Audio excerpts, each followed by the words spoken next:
And If then you're from the East Coast, the Bay is like Baltimore Bay, like that area, like Maryland Bay. okay.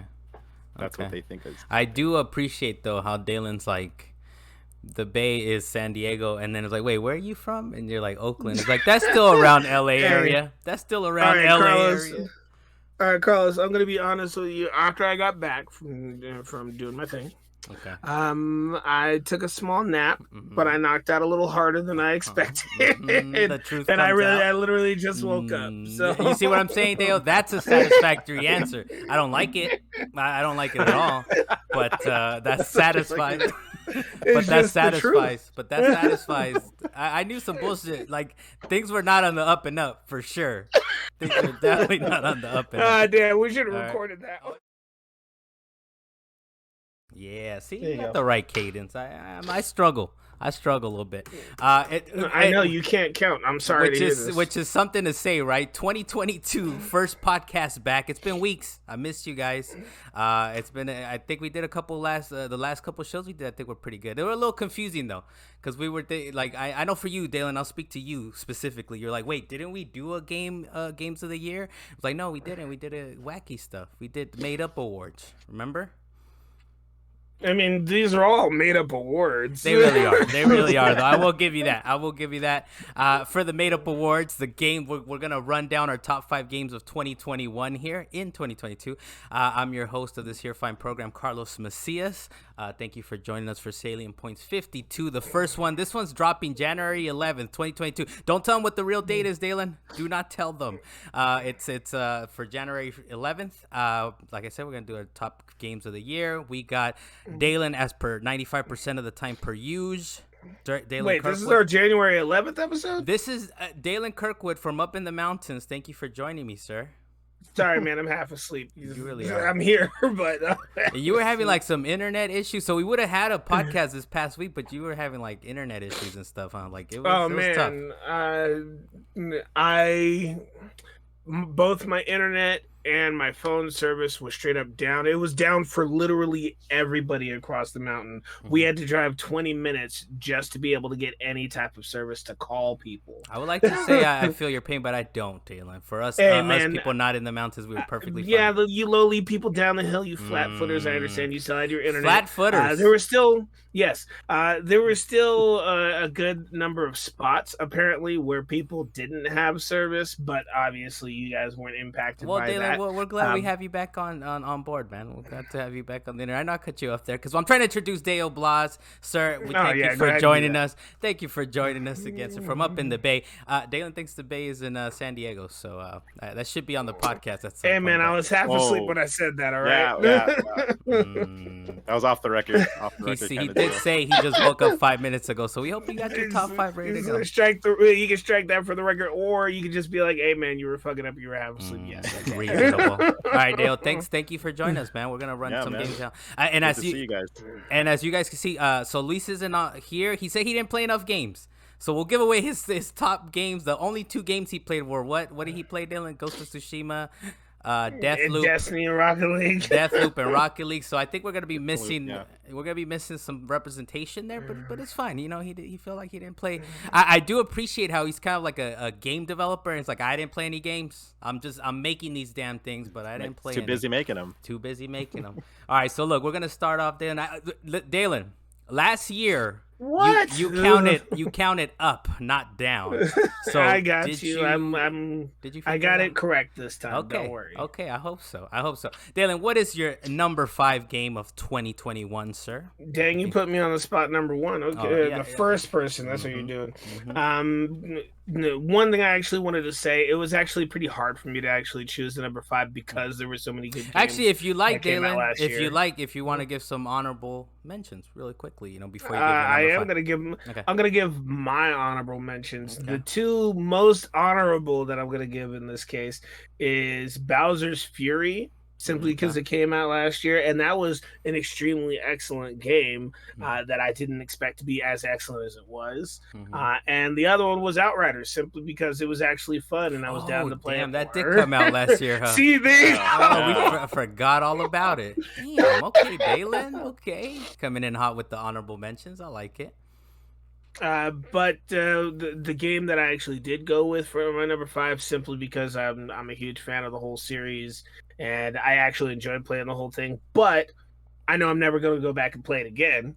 Is Tales of Arise. Okay. I know it got snubbed for its for the number of awards that it could have gotten this year, but I love that game. It was a good game. The previous Tales game, couldn't finish it. I think it was like Tales of Hysteria or something like that, where you could split your character in two and then recombine yourself, and then there was a whole action aspect to it. But it didn't hold my attention. You were pretty high on this game, so the fact that it's number 5, there's some really good games that beat it out. So there's plenty of good games that came out last year. I had to make my choices. We'll get to it, Dalan. We'll get to it. Don't blow your load over here, all right? But yeah, Tales of Arise, I like it. Number 5. Dale, what's your number 5? Did you have any honorable mentions before you had your number 5? Thank you for that, Dalan. Thank you for that, Dale. Yes. Well, like, does Ghost of Tsushima count as an honorable mention? Because it's kind of like...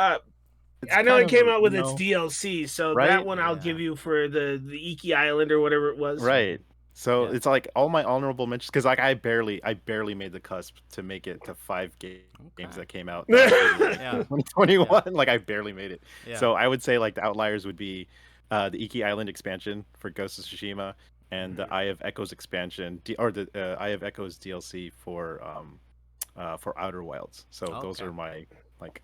And he said Outer Wilds, Dalan, not Outer Worlds. Yes, I caught that. Which I do thought about it for a minute. I was like, oh, he said Outer Wilds. Okay, he's not talking about the other game. Which I do like that Wario64 is in on the joke, because that game's coming back to Game Pass, right, in a couple weeks, Outer Wilds. It's out now. And it's out now. And he also says, like, Outer Worlds is also on Game Pass, if you guys would like, which I'll play Outer Wilds. I'll make you that promise, okay, Dale? I got to try that out. Because you've been hyping it up. What's your... number 5? What's my number 5 for 2021 is Kena Bridge of Spirits. That was an awesome game, considering that it's made by like an indie studio. It doesn't play like it, and it definitely isn't as like the art and everything, art assets and the cutscenes and the game world that it's set in is definitely not indie quality. It's definitely a cut above. Yeah. So did you actually beat it? It was pretty good. Yeah, I did.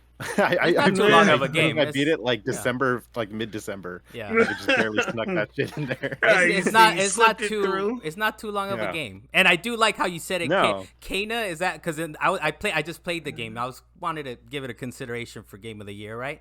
And I do like, they say Kena, right? They don't say Kena. It's Kena. It's Kena. Okay. Yeah. Those cutscenes. The Ember Lab Studio guys, the two brothers that built it, who are persons of color, they made it specifically Kena. I don't know.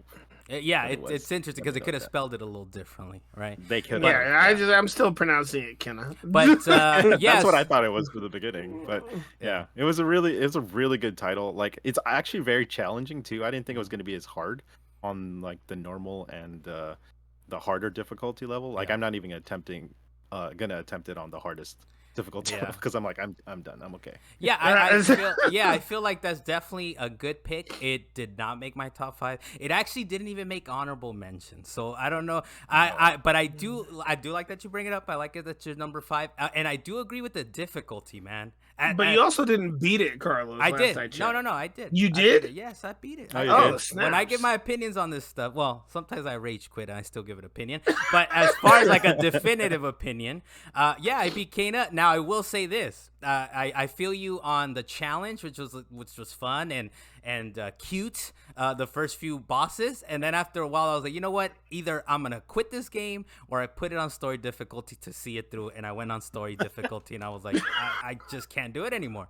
Because it's very like Demon Souls ish combat, right? Like you use the R1 and L1 type of stuff. It's not as hard as that. I definitely, if I cared enough, I would have taken the time probably beating it. But I was like, you know what? No, they don't regenerate my health. There's all these different issues. The best thing that happens in that game is in the cutscenes. Like the best, coolest shit that happens. They're I'm like, really good. Why they're beautiful, but why am I not playing these amazing scenes in the game? You know, but it's but I like it. Number 5 for me, real quick, honorable mention. It just kind of was right outside my top 5. Was Psychonauts 2, man. And Psychonauts 2 Game Pass day 1. Before I played Psychonauts 2, I actually played through Psychonauts 1, and that one, Dalan, I did not play. You rage quit. I rage quit, but at the very end, before the last boss, I was like, I'm just not doing this. They had like a rail section, and Dale, you'll appreciate this. So this game came out in what, 2003 maybe, or something like that? Was it 05? So this is like way after Jet Grind Radio. They should have known better. Jet Set Radio. They should have known better with these grind sections, and at some point, like, this is ridiculous. I'm not playing this game anymore. I'm looking at the last boss on YouTube, and that's what I did. So I went into Psychonauts 2. It plays beautifully. It's so nice. The checkpoint system is nice. The cutscenes are beautiful, and it has kind of like a clay type of look to all the characters that I really like. So my top 5 is like, I'm kind of the same way. There was nothing that's stood out, right? Like a big games that stood out for me in 2021. But once I kind of looked through the list, I was like, no, there was some pretty good games. Like my number 5, and Dalan, you just mentioned it, was your honorable mention. But for me, Super Mario 3D World plus Bowser's Fury.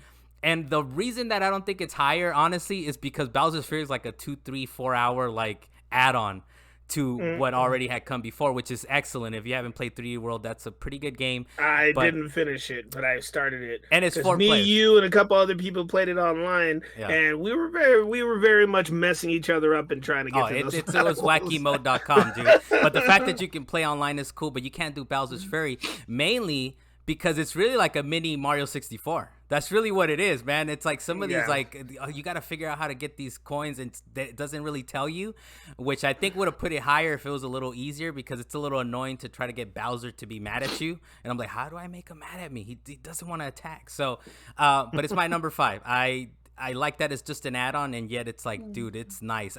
Mario 64, by the way, is like one of my favorite games of all time. So the fact that they were like, you know what, we're going to give you guys a little mini Mario 64 on this. Dalan, we're going to throw it back at you. What's your number 4, man? It's your number 4. It's like, good for you. You can throw it back at me. All right. Yeah, I know you're a little sleepy, so I'm attacking you a little harder this week. Hey, 20, I will not let up. I will not let up in 2022, all right? It's going to continue. No, that's fine. That is fine. Now, I will say this again. There were a good plethora of games that had come out, and I'm not going to go on honorable mentions on this point because everything else was before Tales of Arise in this case. But I had settled on the fact that Metroid Dread was definitely a damn good game. Okay. So that was my number 4. Okay. And I actually very much enjoyed it. Played through the whole thing, 100%ed it, went after every single item I could, made sure I went into that final boss fight with like 300 missiles plus. There's a lot of missiles in that game, dude. They give you a shitload of missiles in that game.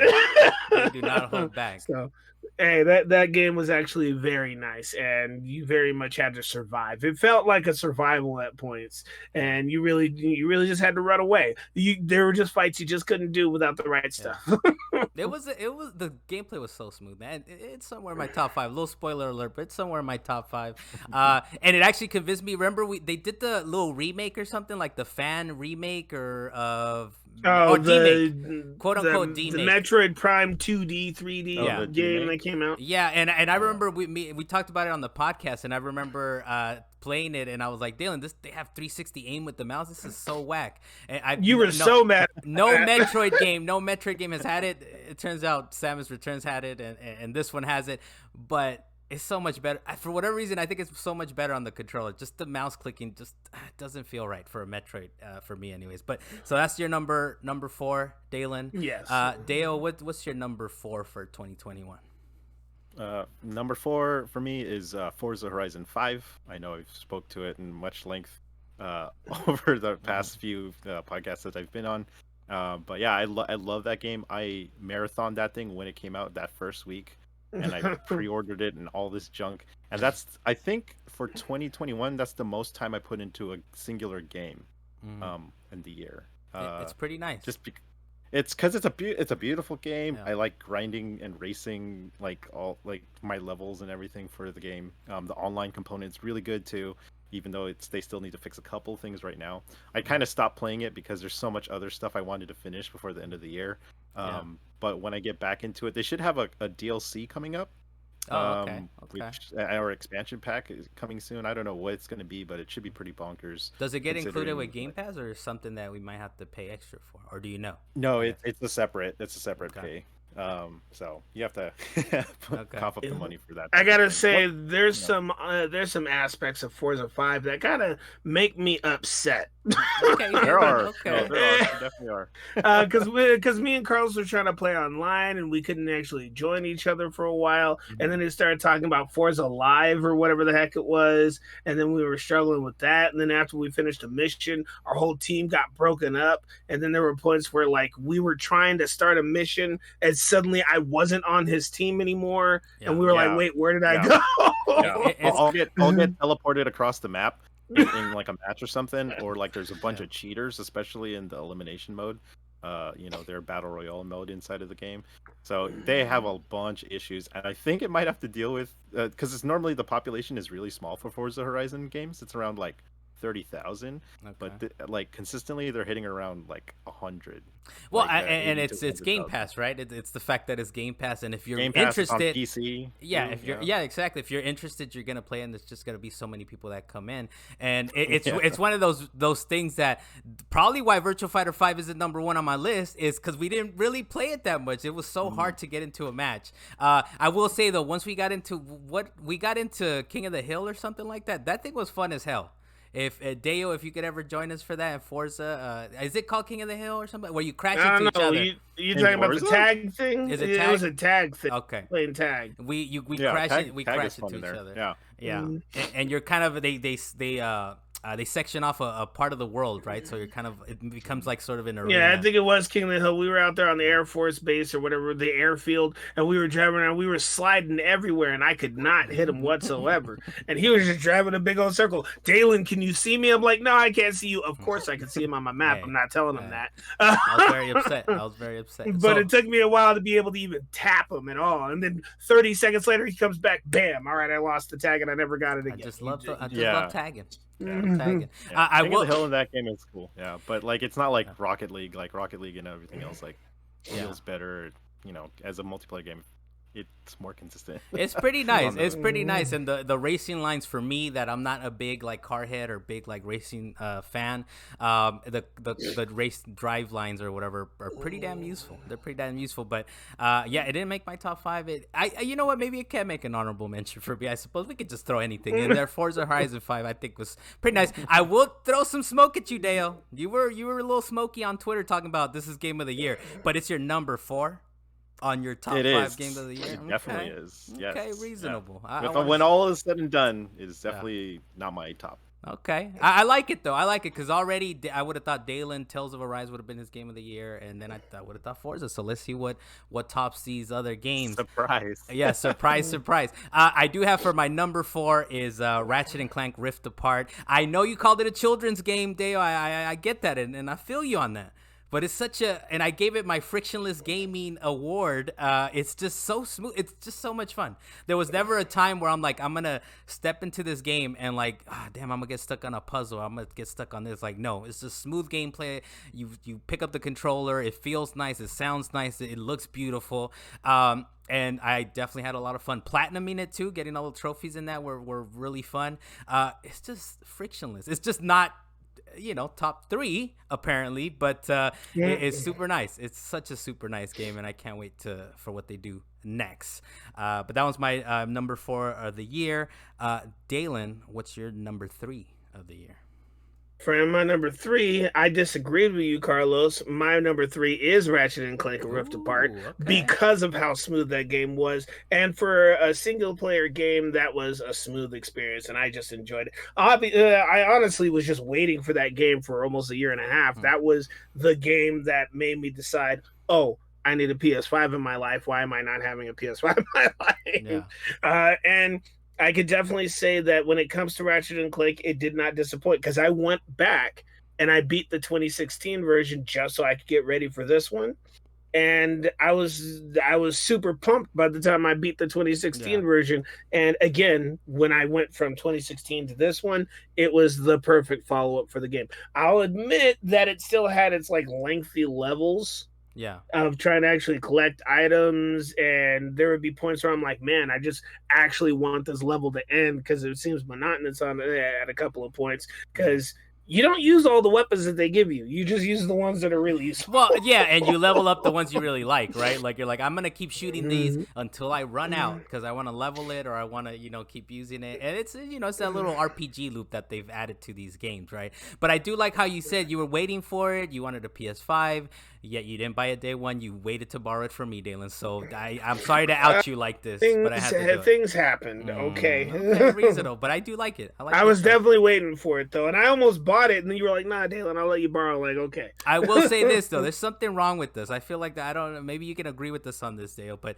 as you heard him say that he went back to play the 2016 version of it. I also went back to play the 2016 version. And for Metroid, I didn't play Metroid Dread for like a month and a half because I was like, I'm gonna go through all the Metroids. And I bought that one day one. And not only that. Not only that, but as far as that Metroid Dread is the fact that Dalan says I didn't let him borrow Samus Returns, but look, that's water under the bridge. Whatever happened, that copy is lost. The copy that yes, I had. It is, and it's not at my behest. You lost your game, and apparently it's like $60. I don't know. It's too pricey, right? What? So is it? Yeah, it's like these cartridges, dude, go up. They go up in prices. So I was like, you know what, Nintendo. I was like, you know what, I don't want to pay eBay more money than it's worth. It's worth emulation. A lot, though. Yeah, emulation is important. I did not emulate it though. I actually bought it again, the digital version, because that's like the cheapest one I could get, and I had like a $5 discount or something like that. Don't worry about it. Just don't worry about the logistics. What happened? The moral of the story is that there's something wrong with us where we're like, why don't we just play the new game? We have to go back to get like the lineage or whatever. Yeah, I really wanted to do that for Ratchet and Clank because I've never played the 2016 version, but like I was like, I don't have enough time. I just jump into this one. Those games are rough though, man. I think you made the right choice. Those games are rough. The 2016 version was fun as long as you're not trying to collect everything. No. The 2016 version was beautiful. I'm talking about like going. But to the you PS2. can't go back to the older ones. Nah, I can't do that. Like Up Your Arsenal, all those weird ones. The PlayStation 2 ones, hell no. I will say this though, there is a Vita. Up Your Arsenal? Yeah, there's they all had like the innuendo going for them, or the double entendre. There is a Vita version of the collection of the first three though. So if you're gonna play it, I mean, it runs at like 15 frames, but it's on the go, Dale. It's on the go, all right? That's fine. Just like Borderlands 2 ran at like 10 frames on the Vita, but that's fine. That's fine. So I like your generous frame rate. No, dude, those frames are low. Yeah. Those frames are low as shit. Dale, what's your number 3, man, of the year of 2021? Number 3 for me is disappointingly Halo Infinite. Okay. Is my number 3. Okay. So I finished that within the last week of Christmas. It was great. Halo Infinite is awesome, and I love Master Chief and his single-player campaign. I'm glad that he's back. I'm just not agreeing with some of the design choices they made in that game. Like, the open world is really cool. The gunplay itself is really like top-notch. Hasn't been that good since Halo 3. But because it's open world, like vehicles don't work as well for some reason, because all you want to do is just grapple everything and grapple everywhere. That grapple is nice. It gets you everywhere you need to go. It's super useful, especially in combat. Like that part was really neat. The problem I have is that given it's like this huge world that Halo has, and the single player campaign is supposed to be like this like epic story told, it doesn't come off like that, especially in the narrative and how the gameplay flows, like the game design flows into the narrative and back out into the game design and everything. It's really kind of janky, especially for a AAA title. Yeah. And they kind of don't go over certain things, like parts of the story too well. You have to either know about it from previous games that are like some esoteric ass knowledge, like in like a diary that you unlock in like the Halo Reach's campaign. So you have to like kind of backtrack or like redo a little bit of research to understand like what they're telling you. Yeah. And if they kind of left that stuff behind, it would have been easier for newer comers to understand it. But like I'm versed in a lot of Halo lore, and I'm still got lost in some certain of the aspects of the story. But no, and they try to kind of they wanted to have their cake and eat it too in a way, right? Because they wanted to have a narrative experience, but also have an open world, which is kind of what I feared, was that it was too open world. And I found out it's like, wait a minute, it's pretty. It's not as bad as like if you want. Yeah, it's not as bad as like a Ubisoft title or anything like that. It's like a semi-open world, I would say, like the second level of Halo Combat Evolved, but it's just like they had to make some concessions in order to shoehorn their game into that to kind make of game it work, design kind of in the fit world. it to make it work, to right? fit it, right? Right. Yeah. Okay. I mean, yeah. Master Chief suddenly had a grappling hook, and it retconned a good chunk of the story that was occurring during Vive. previous games. Yeah. Because I'm gonna say this. Oh, that was your what was it? That was your number 3, right? Right, yeah.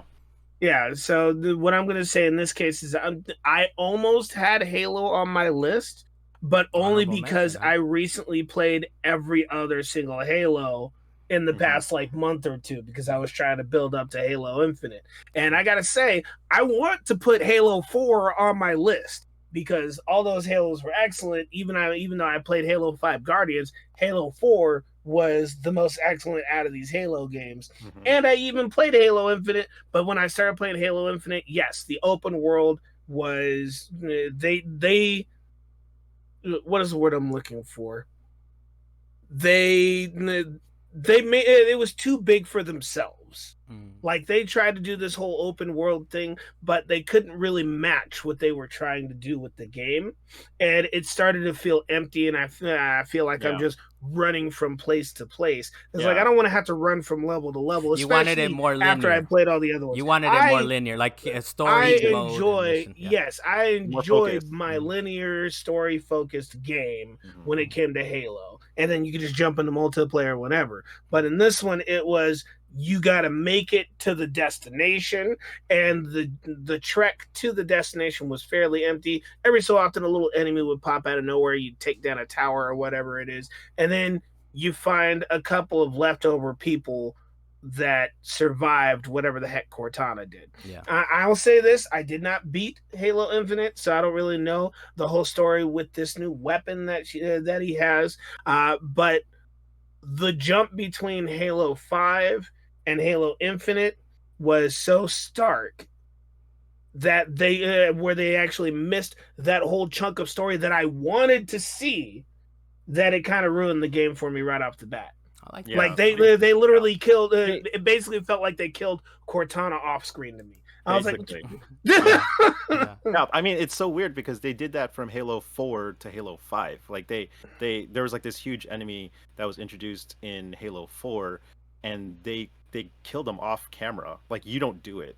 Like in Halo 5, it's so weird. Like, and there's a weird disconnect that happens when when you try to play through that game. But I agree with you. Like Halo 4, it's turning out to be one of the best single player campaigns in the entire series now. And like it's so weird because every time Halo comes out with a brand new title, they call it the Halo cycle, where like everyone hates the new Halo, but then like a few years pass, they everyone, recognize its like, genius. They recognize like certain parts of the game, like man, Halo 4's single player campaign was the best, and like now everyone's like Halo 5's multiplayer is like the best, even though that came out in like 2013. Yeah. And well, the multiplayer is like the best since Halo 3, right? It's kind of right how it's been considered. It's how do you say that? It's the most accessible. Like it's not very confusing. It's not cheap. Not like you can just jump in and it's fine.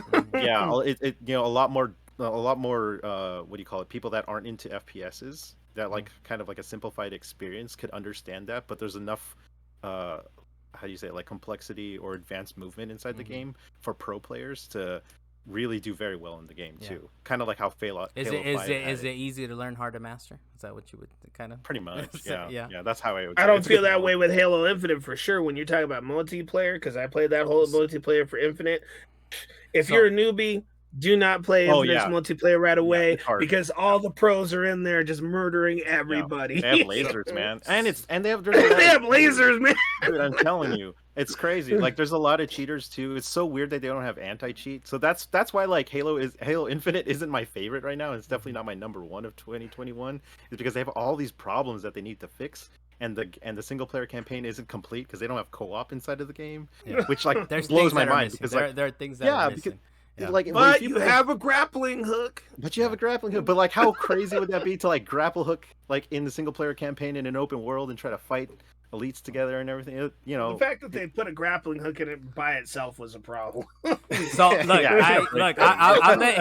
I'm letting you guys go on this Halo rant. I haven't mentioned Halo. Yeah, I know. Sorry, We gotta all move right, on. yeah, No. What I'm saying is, be ready, because I got thoughts. It's a little higher. Oh, but yours is higher. But You love like yourself some Infinite. But I do like what you guys are saying, and it's noted. All right. So my number 3 of 2021 is It Takes Two. I full-heartedly agree that it should have gotten the Game Awards Game of the Year. I understand their decision, and we had so much fun. Me and Dalan played it, even to the point where we were like, it's like a game about divorce, and it's like two dudes playing it together. But that's, I guess we'll try it. We played it way out. It's fine. It's like we gotta fix our relationship, Carlos. So the fact that in this game. So the fact that we were able to play it and have so much fun, the gameplay was so buttery smooth. It was. I think that was probably close second to just Ratchet and Clank as far as frictionless gaming, because it did challenge you a bit, but it wasn't insurmountable, right, Dalan? Like, maybe we died a couple times and they were like, all right, we know what to do, and the game, you can figure it out. Yeah, and you can figure it out pretty quickly. It was such a fun game. I can't wait for what this guy does next, man. I do like how he went from fuck the Oscars to getting the Game Awards award a few years later, right? So the trajectory of this guy is beautiful, and of course it's a team. It's not just Joseph Ferris, I believe is his name. It's not just him, right? But it seems he's the one that's most out there about his game. So I'm pretty hyped about what they have coming up next. I don't blame the Game Awards for calling it this, and it's incredible that it was a good co-op game coming off of all these issues we've been having with Forza and with Outlanders, and even Destiny's pretty smooth, but I think this one's even smoother as far as a co-op experience. That's right. I was trying to remember what Destiny did during 2021 that was so big, because before the 30th anniversary came out, I was like, they did something. What was it? And I just remembered they did crossplay. That was the big thing. They started crossplay last year. 2021. But yeah, that's my number 3 for 2021. Dalan, we're getting a little closer to what your definitive game of the year is. Your number 2, Dalan, for 2021. Please to tell us. I'm gonna say this, and I'm gonna be as honest as I can for it.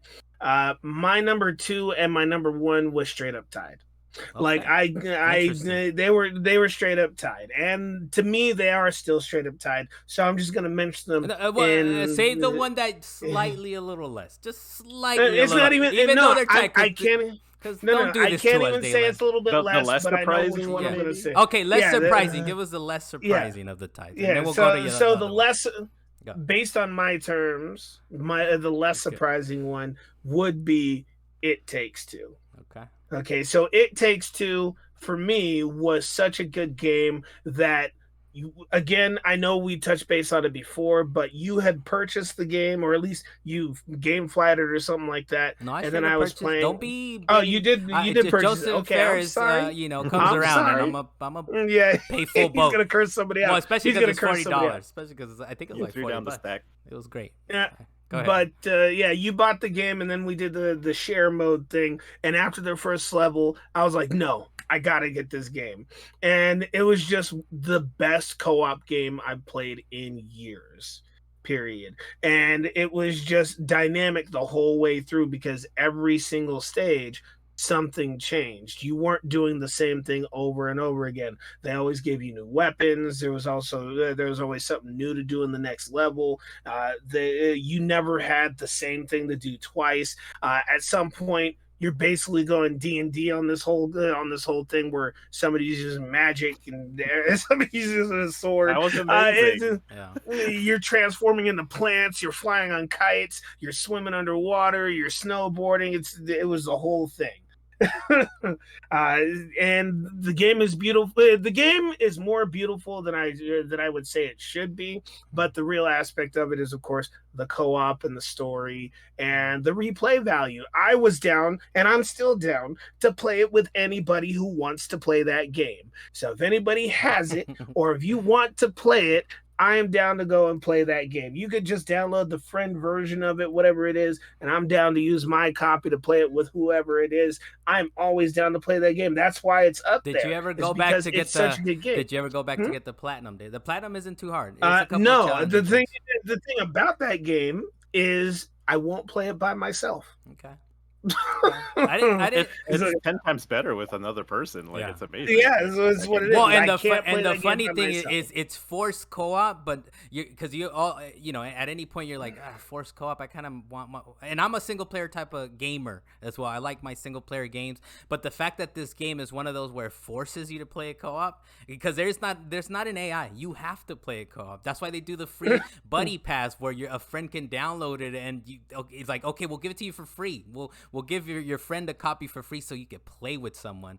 And it's that high up for me. Number 3 I think is pretty high up there as well, but for you it's a little higher. Mine was number 2. Number 2 No, number /1. 2, number 1. We'll get to the other one. We'll get to the other one. But yeah, man, it's a pretty damn game. Damn good game. Deo, what about you, man? What's your number 2 of the year? Ratchet and Clank. Oh, snap. Oh. Rift Apart. Wait, even though you were talking about it, Children's the way you said, that was a surprising Children's game. Because I will defend myself because you will have to defend yourself at this point, sir. I will. The reason being is because like out of the other ones that were on this list, I was really thinking about it. Even though I would score it technically like lower, which is totally an oxymoron, but I like it, man. Whatever criteria you use, I like it. Because of what it did. So the other ones like Halo Infinite, Horizon 5, they kind of disappointed me in some way, or they're like not technically perfect. Whereas Ratchet and Clank Rift Apart was just the whole package in one. They didn't have to. There was no complaints about how it looked, how it played. It ran day one. Some frictionless gaming. It was gaming. so It good. was buttery smooth. You're jumping Buttery from rift to rift. Man, you got rocket boots. You're doing everything. You There's don't need to buy DLC. You got everything all in one package. All there. It was all there, and like so, and everything was just like the graphics were so good, well done. It promised. It delivered on the promise of a PlayStation 5 SSD, and it's just like there was nothing about that game that didn't surprise me as a whole, but the thing is, like, it was so well crafted and well executed that I'm like I can't I can't think of anything else. Not What else can other than the difficulty and maybe a multiplayer mode. But Yeah. even if they were gonna do that, like if they concentrated on like a multiplayer mode, they might take away from the overall single player mode itself. So I'm glad that they devoted their entire resource towards a very, very well crafted single player. I will experience. say, man, That's all we ever need in life. Deo, I'm gonna say, man, I'm a little shocked, but I like it. I like it, that man. was a shock. Based on the When you gave us conversation. the most surprising, I was like, no way. Yeah. but I whatever criteria you use for it, I like it and I agree with it. I really do. I'm kind of like, damn, did I rate it a little lower than I should have? But it's in its proper place. But I do like it. It's very shocking based on the conversations we've had. For all 'cause you three said of it's a us, it's in children's our game. top 5. But, all right, it's there. It It's deserves true. it. It's Yeah. there. So my number 2, like I said, well noted as far as the Halo Infinite stuff, but it's definitely, and it was hard. It was hard to pick this over my number 1 because it's sort of a tie down, but I'll make a definitive decision here. And my number 2 is Halo Infinite. It's so damn good, dude. I understand. It's gonna disappoint you guys on the lore aspect, and I even agree with the fact that how are you killing characters off screen? I understand that. I get why that's disappointing, right? You retconned that, but it wasn't just okay, killing Dalen. her I off noted. screen. Dalen, noted. It's my But then number. they skipped on the story. I wanted Dalen. to play that part of the campaign. Noted. Like she became the bad guy, and then I'm like, all right, let's do this in the next game. Like, and then we didn't get to do any of it. I don't want to go months? into specifics because we don't want to spoil it for Dalen. But there are some really good fights in there. I think. I'm not surprised by that. But they Dalen, still did a Dalen, huge time skip, Dalen, and they threw away what they had, Dalen, and it was a beautiful thing. Noted. Not only did they not throw it away, they finally realized the beauty of Halo. We just played Halo 1, man, and I remember thinking, I was like, damn, Halo 1 was so open world. It wasn't. The levels are like really like capsulized. They're just big. Yeah, they're just big really levels big. relative to what we had in 2000, 2001, where even like the greatest game up till then maybe was Half-Life or something like that. Even that was like corridor shooter. So Halo is a revelation, and the fact that you're playing it on a console is a beautiful thing, right? That's Halo Combat Evolved. But no, with Halo Infinite, Super blocky, weird lighting. You're not sure if you can see or not. Noted. But for Halo, I'm talking about part 1. Dalen, but for Halo Infinite, they realized that vision. It's huge. Zeta Halo is huge, dude. And that's not even what I'm about. I still was like, and I wrote about it on WeGotComs.com if you want to check out that article. But I wrote about how job. I missed the aspect of just playing a campaign level to level, Dalan. And guess what I did? I was like, it's gonna be hard as shit because I'm not leveling nothing, but I'm just getting to the campaign levels. And yes, it even has its own Fallout 3 moment. You guys play Fallout 3, right? Where you kind of come out of the vault. You come out of the vault in Halo, and it's amazing. It's like, oh damn, okay. Now we're dealing with this. I'll give it. Yeah. Now we're dealing with this right here. Even though to me, I'm still like, where's the next campaign, right? But I can accept that they fully realized the open worldness, combat evolved of Halo finally. And the grapple, you said it's you're knocking it down. That shit's amazing, dude. The fact that they give you a grapple to knock off the shields off the enemies, where before you have to like, doing that. Yes, exactly. It's such a beautiful That's thing. the only good aspect of that, because other than that, it's basically no, Dalan, and the fact that you have vertical gaming. I like grappling fusion coils far away from me and then throwing them at people, because fusion coils is probably like the second funnest thing to do in that game in terms of like combat. I love doing that. Actually. Dude, the fusion coils, I would be running like halfway through levels with the fusion coil, waiting to throw it at somebody. Man, you're still grappling the ground. You're still grappling cars. Everything. You're still jumping. You're still jumping whole large crevices that you shouldn't be able to launch across, and then you grapple the wall just barely. And that's not a knock. That's amazing. The fact that it adds some vertical. I think you said that at some point, Dale, on a tweet or something. Somebody. I climbed a whole mountain for no reason when I was trying to get to a location, and I climbed an entire mountain. And by the time I got to the top, I was like, "Oh, it's way over there." I climbed this mountain for no reason. But see, so that's kind of one of the things that I will give you guys that, right? Like what Dale was mentioning earlier is that they want their cake and eat it too, right? But I do like that though. I do like the fact that, oh, we have this great Fallout 3 moment, like out you just made it outside the vault. It's like, damn, this is a big ass world now. But the fact that I was still able to kind of critical path it, and the fact that we have bosses, man. I know you guys are hung up on the bosses are nice. We actually have bosses. That. We actually have bosses. Fixed that. Yeah, because Halo 2 bosses were bunk as fuck. And we never none had of them bosses. really had bosses. Yeah, none of the games really had bosses. So we have a fully realized Halo world, Zeta Halo. You can still kind of run through the campaign. I understand the lore maybe is not satisfactory, but to me, you know what I said about the lore, Dalan? I don't give a fuck about the lore. All right, the gameplay is tight, the grapple is nice, the gameplay of possibilities, and I still have another half of the game to go, which is multiplayer. I haven't even really fully touched it or tapped into it. And then I'm always happy to get a Scorpion tank. That's all. And then we have co-op. It's so good in there. and then there's co-op. And then there's co-op that's coming. And even that, I understand that that's a knock on it. The fact that it's not there day one, it's unfortunate, right? But and DLC. There's supposed to be like single player DLC coming. It was hard. It was hard to pick this over my number one. Just my number one just was that much nicer. But Halo Infinite, man, I told you, I heard you guys out, but I was like, I hope I brought you guys over to the light side and away from the dark side of Halo Infinite. But that's my number two. It's so great. Such a damn good game. All right. And the fact that it was delayed and there was still cause for concern, right, Dale? There was still very much. And I still feel like aspects of it are like, why are the graphics not better even after Craig? And I think that's okay. But but they're fine. Yeah, but they're fine. And it's such smooth gameplay. Dalan, I know you split the atom over here trying to decide which was your game of the year. Yeah, but we already know which one my number one is because I've talked about it so much. What is it? It's my Kenneth Bridges Spirits.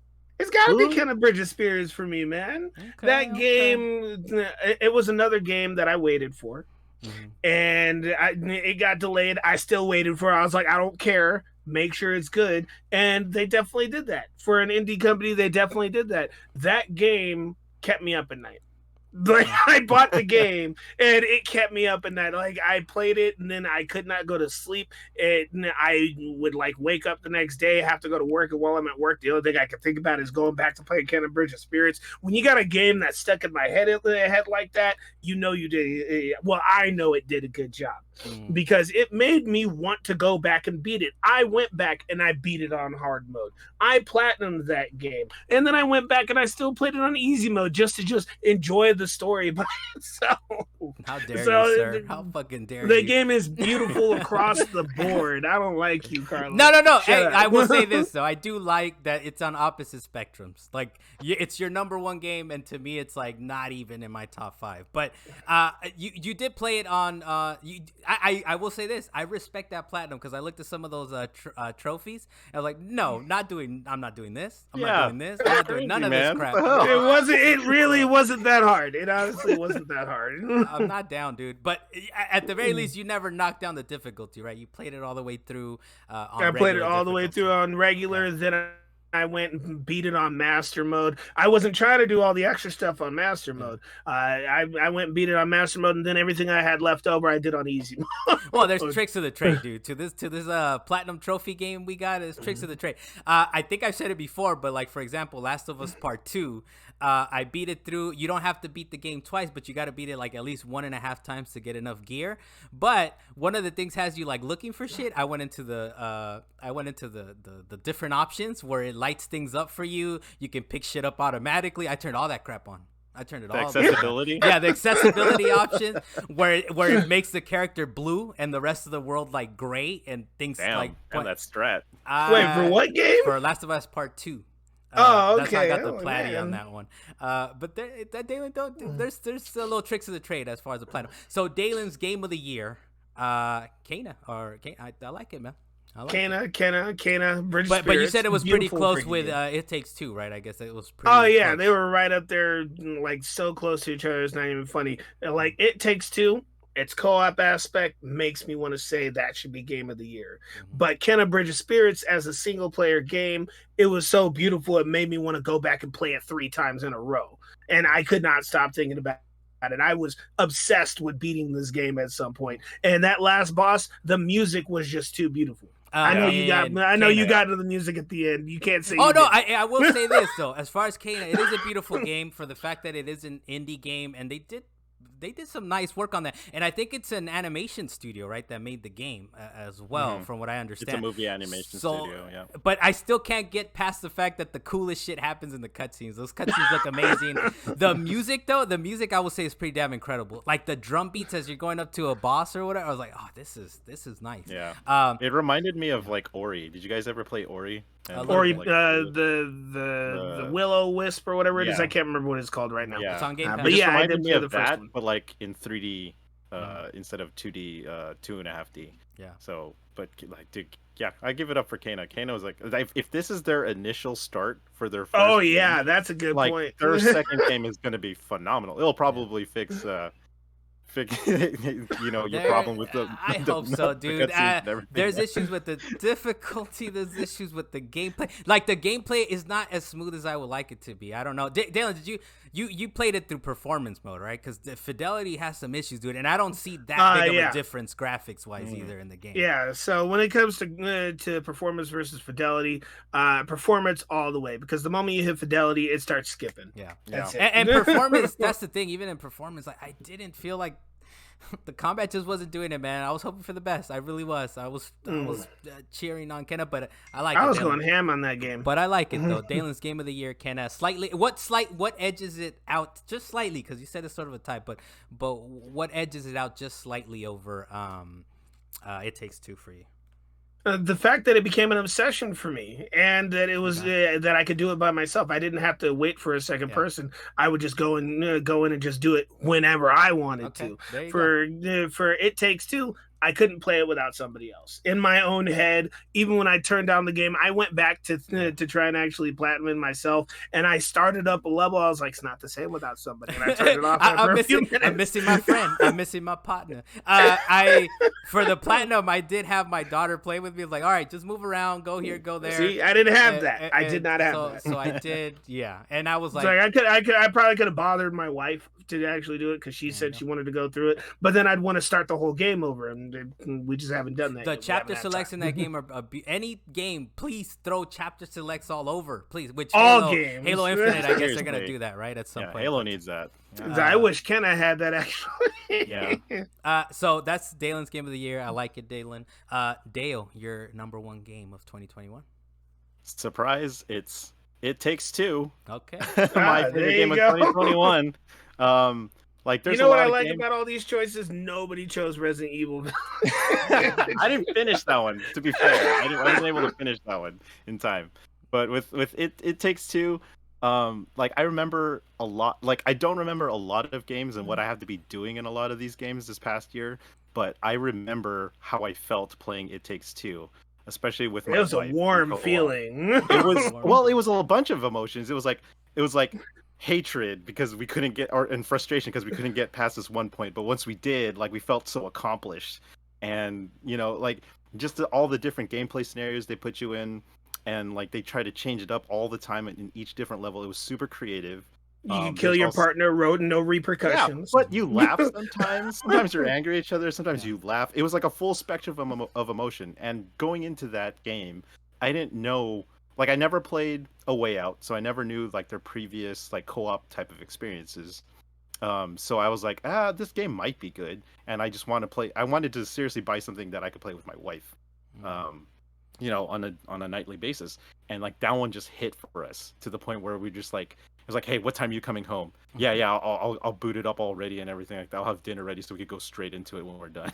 Yeah. And then so we played that thing like really fast. And I remember a lot more moments in that game than any other games that I played this year, with the exception of maybe Outer Wilds, but that's like an older game. Yeah. But like that one, like I remember certain parts, like, I remember the castle, and I remember she killed me right here because she didn't time it right. I remember she killed me. I was like, I remember that fan. You're supposed to hit the button. I remember that. I don't know how many times I got sucked into that fan. Thanks, Carlos, doing that on purpose. Yep.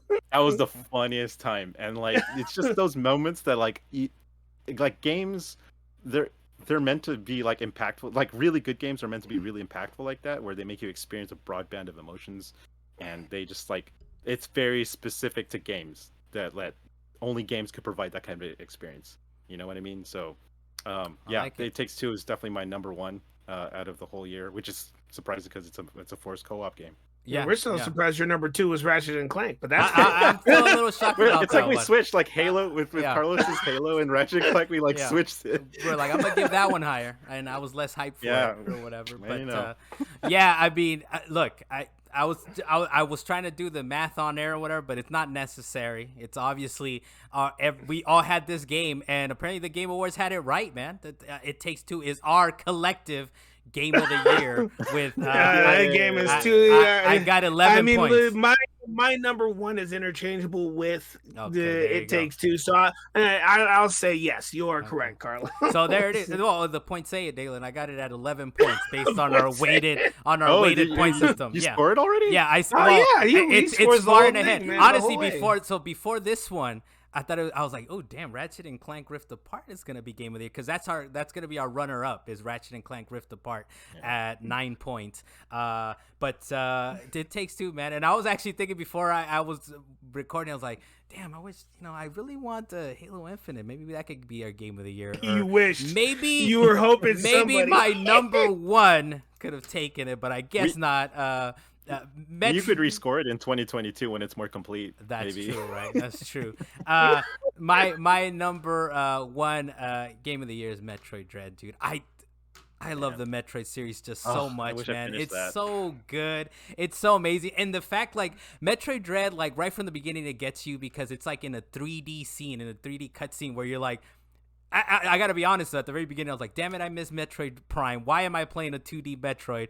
But I had so much fun with the original games, and I think even Super Metroid still pops up on like the top 5 games of all time, which it's still pretty nice, but I think it doesn't hold up as well as people want it to, or as well as they hold it in their minds. They need to go replay that thing. And Metroid Fusion. No, I went and replayed Prime, and man, no, Super Metroid. No, Super Metroid. Oh, okay, I thought you were talking about Prime. No, like, I can't. There's some parts of that I can't do. How dare you speak ill? Super Metroid has some accessibility things. It's rough, and it's a game from 94, dude. So the fact that how cinematic that game was, even after I was like, this game's amazing, and I just played it last year in 2020 or 2021. I played it, like, this game's still incredible 16, 17 years later. But I will address what Dalan just said, and how dare you, Dalan. Metroid Prime is amazing. That's the best Metroid game, in my opinion, of all time. Metroid Prime 1.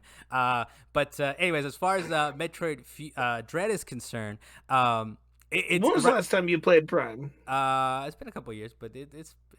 I mean, at this point, try and go back and play Prime, and it's like the controls are so nasty. Trying to go back and play that game, so I try. I'm sure I would have to play it again. I'm sure before Metroid 4 comes out, I'll replay through it maybe. But the so-called fabled Metroid Prime 4. Yeah, it'll come out before Cyberpunk whatever. Vaporware over here. Before the upgrade for Cyberpunk 2077. Yeah, but so Metroid Dread, the fact that it opens up and it makes me remember Metroid Prime.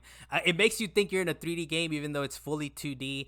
The gameplay is buttery smooth. The fact that you have sliding, and even the 360 aiming, I kind of came around to it. The bosses are kind of nice. Even what you would think is annoying, like the Emmy droids or whatever that chase you around. The survival aspect. At some point, I kind of look forward to being challenged by them. I was like, okay, how am I gonna beat these suckers now? Like, how am I gonna get them this time? And it's just such a complete game. It's such a nice game, a culmination of like all the 2D games that came before it. It even still brings back some of that Metroid fusion, and it is fully a continuation of Metroid 1 to Super Metroid, and then 3 and Fusion. So it fully continues on that storyline. But I just had a lot of fun with it. And it's one of those things I kept going back to it. It's challenging in all of the right ways. It's Metroid Dread, man. And Dalan, thank you, by the way. Look, Dalan gave me this for Christmas. I don't know where he's trying to. It's terrible. Right here. Next to the Genesis thing, there's a little. Right there's the amiibos. Nice. There's the so thank you for that, Dalan. So Prime being. I said Prime. Metroid's being Metroid. Samus is being chased by an Emmy or whatever those things are called. But yeah, dude, Dread is nice. It was a damn fine game. And it's my favorite of the year, and it had to be to beat Halo Infinite, because I think that was. I do like how our 1s and 2s are kind of like they could have been interchangeable, right? But it doesn't matter. It takes two. Like I said, I was going to do math on error. I kind of did it along the way, and I was like, oh, it might be a little harder than I thought. But no, It Takes Two. We got Com's Game of the Year. Runner-up Rift Apart, which is a little surprising because they'll put it up there high enough. Actually, I think the one thing that I got to say about 2021 is that even though we had a good number of games that came out last year, there were a lot of lackluster games. Even though we were waiting for some of these games, they were like not. They weren't good enough for us to even want to put on our list. Don't get me wrong, Final Fantasy VII Intergrade came out last year, but we already had Final Fantasy VII the year before that, and it was really just a pickup from that. Yeah. Iki Island was definitely an addition to it, but again, it was another pickup for it. Yeah. Then there were all these other games that came out, and I know Deathloop came out, and Luisa talked about it. Which is something why we should kind of get. That's why I kind of respect what's Bowser's Fury so much, is the fact that it did make my top 5, even though it was kind of a continuation similar to Ghost of Tsushima and Final Fantasy VII Intergrade. But the fact, like, to me, that it was just that good. It was just that. I wasn't sure how to feel about Returnal because of its whole save system and let's take forever to do one level thing. Yeah. Yeah. Scarlet Nexus came out last year, and I know Carlos had tried to bring it up to me, but I was like, nah, I'm gonna move on to something else. Yeah, I do agree with you, though. I started that. I do agree with you that I did have to kind of go back through the year. I was like, wait, no, there was some good games. But I think a lot of it, though, was just straight up COVID, man. The fact that games were delayed and things were just a little wacky in 2021, right? It was like, I know it's COVID-19 for 2019, right? But we were dealing with the repercussions of things were pushed out and delayed and all that. So it was definitely a wacky year. But we're going to be looking forward to 2022. But before we go there, any other kind of thoughts onto as far as how 2021 went, Deo, for you, before we go into our most anticipated game or games, I guess? Well, thankfully things got pushed back. Bigger releases got pushed back or were lackluster. Like Battlefield didn't do very well. Same thing with Call of Duty. So I didn't even care about even trying those. But thankfully that happened because I was able to knock out a lot of my backlog. Yeah, That was the backlog. We had to go back and play some more. I'm currently playing Skyward Sword HD of all things. I'm playing Scarlet Nexus like right now. I just started that, and Nier Automata, which came out in like what 2018, 2017, something like that. A few years ago, yeah. Oh, I was like, wait, what? Nier Automata? Oh, Nier Automata. Not even, exactly. not even like what's the last Nier Replicant? Was that? I just got Nier Replicant, and I need to play it. It's in my PlayStation. No, you guys need to get the title for that correctly. Nier Replicant 1 2 3 4 5 7 8 5 9 1 2. Hey man, you're very wrong. Whatever number you're saying. For sure. But yeah, like that's basically what I remember most from 2021. I'm looking forward to a lot of stuff that's coming out in 2022 because they pushed back a bunch of shit, and like 2022 is super stacked now. Yeah. What's your most? It was like you said, it was a wacky off year kind of deal. Yeah. So, but we're kind of going a little bit long. So, Dale, what is your most anticipated game if you could pick one for 2022? I know, kind of putting you on the spot here.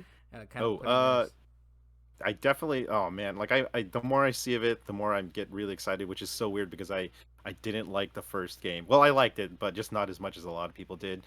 Was Horizon Forbidden West. Yeah. That one looks like it's going to be just a, showstopper. And that's my next. You know how we said our brain is a little broken. I gotta go back and play Horizon 1 because I didn't play through it.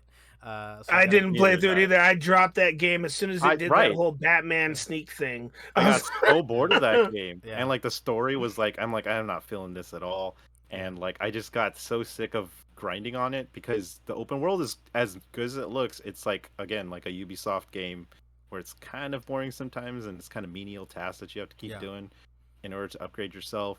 So I kind of dropped that off, especially since I think Breath of the Wild came out. It came out. It came out like the same month or like around the same time. So then I was like, I was like, Breath of the Wild is a much better game, even though it doesn't look as technically good as Horizon Zero Dawn. But it plays so much better than that. So if they I still need to play Breath of the Wild. I'm gonna do that after Skyward Sword. That's my Dalan. You know what? Now that you remind me of Breath of the Wild, and we talk about Kana as well. I was playing Kana. And my daughter was watching me play, and was like, "Don't you love Kana? Girl character is awesome." And all that. She's like, and she was like, "Yeah, it's cool." It's like, well, what about Kana versus Link? And she's like, I think Link. I was like, why Link? Kana's kind of cool. And she's like, because Link is just more awesome. He does more stuff. Because Link is just more awesome. Definitely correct. Dale, before we go to Dalen's most anticipated I'd love to see a Kana Part 2 where they expand on this spirit world that they've created. I think that one I'm pretty hyped for, man. For a sequel, I think they could do. They have a lot. I know it was your number one game, Dalan, but to me, they have a lot to work on and improve on. All right, for the sequel. Hey, man, they're still an indie company. Let them have it. That's fine. That's fine. So Dale, will you be playing through the first Horizon, or you're just going straight into 2? No, I'm just gonna go straight to the second game. I like it. Dalan, go ahead, Dale. Go ahead. No, I just I already got turned off on the gameplay, and I've seen it so many different times that I don't think that for Zero Dawn doesn't provide me anything different than what I've played. And since it's an older game, like I feel like it's not as modern compared to like Kana. And if anything, it might even turn you off to looking forward to the sequel, right? You're like, you know what? Yeah. If anything, I'd probably just play it just for the story. Put it on easy and go play that game. No, just go to YouTube and then exactly. That's even easier. No, because then you're gonna have to watch people sneaking around and sliding under dinosaur robots and stuff like that. No, that's why you find. Let me find my lore in these underground bunkers that used to be humanity. Dalan, let me do it. Dalan, you act like YouTube doesn't have just give me the cutscenes, just give me the narrative. All right, you don't have to watch no one sneak around. Dalan, what's your most anticipated game of 2022? My most anticipated game, because it kept getting pushed back at this point, and they renamed it. It used to be called Project Apatheia or something like that. Is Forspoken. I've been waiting for that game for the longest time. But then again, Sifu's coming out, so I'm kind of stuck. There's not a lot announced, and a lot of it I like how like the heavy hitters are basically in February, right? So it's easy for me to say kind of like like a Horizon or Sifu looks pretty good. I hope it's not too. Sifu looks sick. It looks pretty nice. I hope it's not too is it roguelike or what's the like a Dead Souls or Dead Cells? I hope it's not too Dead Cellsy. where you die and you just keep coming back. But it's sort of like that type of game, right? So I'll just have to accept that. But You're talking about Rogue. That's roguelike. Rogue, There's a roguelike, right? Yeah. I'm looking forward to that and Horizon. But honestly, looking past this heavy hitting February, Starfield, man. One of my favorite games is Outer Worlds, and one of my favorite above that is Fallout 3 and New Vegas. So the fact that Starfield is coming in hot, and I hope they kind of continue with that trend. And it doesn't look like it's high fantasy either, based on the teaser. I hate I'm sorry, Dalan. I hate high fantasy. That's why I can't get into high fantasy. That's why I can't get into That's why I can't get into the Elder Scrolls games, right? So, but Starfield, man, and I hope it comes out. I feel like it's gonna get pushed, but for now, I'm kind of hopeful. What I'm about to do right now is I'm going to shoot off a little list of things that are supposed to come out next year. We're kind of long, Dalan. Most so people please don't. So no, I'm not going to do all of it. I'm just going to just list highlight them. them. Highlights, yeah. You got Elden Ring, obviously, Starfield, Dying Light 2, God of War, Ragnarok. I guess people are waiting for Hogwarts Legacies. If people like Pokemon still, Pokemon Legends Arceus or whatever it is. Gran Turismo 7. No. Gotham Knights. That's coming out in the next month. It's coming out this next month. Then Gotham Knights, Suicide Squad, Kill the Justice League. Obviously for me, Sifu. Tina's I can't even say it. Tiny Tina's Wonderland. People keep forgetting that that's supposed to come out. Apparently there's that Avatar Frontiers of Pandora. It's listed for 2022. Let's see how that happens. The sequel to the movie has been in the works for like 20 years, so I don't know if that actually comes out. Yeah. I went back just to play part 1 to see part 2 come out. It is A Plague Tale Requiem. I'm waiting for that one too. Sonic Frontiers, now that they've announced that. I guess Mario Rabbids 2 Spark of Hope. And that Sonic one actually they delayed it apparently. Like they were ready to ship it this past year, but they delayed it to hopefully the quality's better, right? So that's kind of good to hear. Yeah, it's not happening now. King of Fighters 15 was listed there. I guess they're doing a sequel to Ark. They got Ark 2. I didn't even know that was a thing. Evil Dead the game. Let's see, Metal Slug Tactics, Hollow Knight, Silk Song. I do like that you said you're not going to go through the whole list, but you're basically bullet point. I'm almost done. Then you got the Teenage Mutant Ninja Turtles, Shredder's Return, or Shredder's Revenge. And then I hit Advanced, and then I got Advanced Wars 1 and 2, which I thought came out. But I guess that's didn't come out. It's listed here. I'm like, is it listed? Why is it listed here? I could have sworn that came out. Does Nintendo, like I swear to God, like Nintendo does that to all their games. They're like, by the way, this game came out like 3 weeks ago. We just didn't advertise it as much. Yeah, by the way, this happened. Yeah. But yeah, hey, there's some decent games. There's some decent games. Like every year, man. Gaming is kind of a big deal still, and there's a lot of there's decent games listed, but I'm sure that there's going to be a number of disappointments, and there's going to be a few of those gems where you're like, yes. I'm so glad I did this. And I'm sure throughout the year, they're even going to drop some games where we're going to be like, are we trying this? Then we try that game, and we actually enjoy it more than we expected it to.